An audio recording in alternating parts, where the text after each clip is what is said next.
బైబిల్లో ఒక్కొక్కరి జీవితాలు మనం చూస్తే, యోసేపుకు దేవుడు దర్శనం ఇచ్చాడు, కానీ యోసేపు అమ్మబడ్డాడు, చెరసాలలోకి వెళ్ళాడు. మోషేకి దేవుడు దర్శనం ఇచ్చాడు. దర్శనం అంటే ఒక పిలుపునిచ్చాడు. ఆ పిలుపు ద్వారా ఆయన మిథ్యానంలోకి వెళ్ళాడు. వాళ్ళ పిలుపు వేరు. స్టెఫెనును దేవుడు పిలిచాడు. దేనికోసం అంటే ఆయన కోసం హతసాక్షిగా మారటానికి. హతసాక్షులుగా మారుతుంటున్నప్పుడు పిల్లరా, ఈ లోకములో అన్నిటికంటే ఒక మనిషికి విలువైనదే ప్రాణం.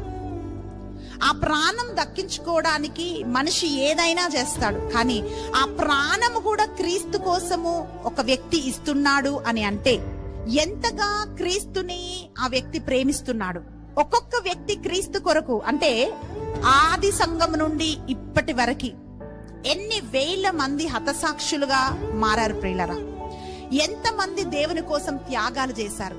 ఆ ప్రతి త్యాగంలో ఏం కనిపిస్తుందంటే యేసుక్రీస్తు సజీవుడై ఉన్నాడని, ఆయన కోసం ప్రాణాలు కూడా అర్పించే అంత ప్రేమ, ఆత్మ నడిపింపు వాళ్ళ లోపల ఉన్నది అని మనం గమనిస్తున్నాం. ఈరోజు ప్రార్థన చేస్తున్న ప్రార్థన వీరులు గాని, విశ్వాసులు గాని, దేవుణ్ణిలో నడుస్తున్న మనము గాని మనం ఏం గమనించాలంటే, దేవుడు ఒక్కొక్కరిని ఒక్కొక్క దాని కోసం పిలుస్తాడు. ఆయన అభిషేకం ఒక ఉద్దేశానుసారంగా ఇస్తాడు.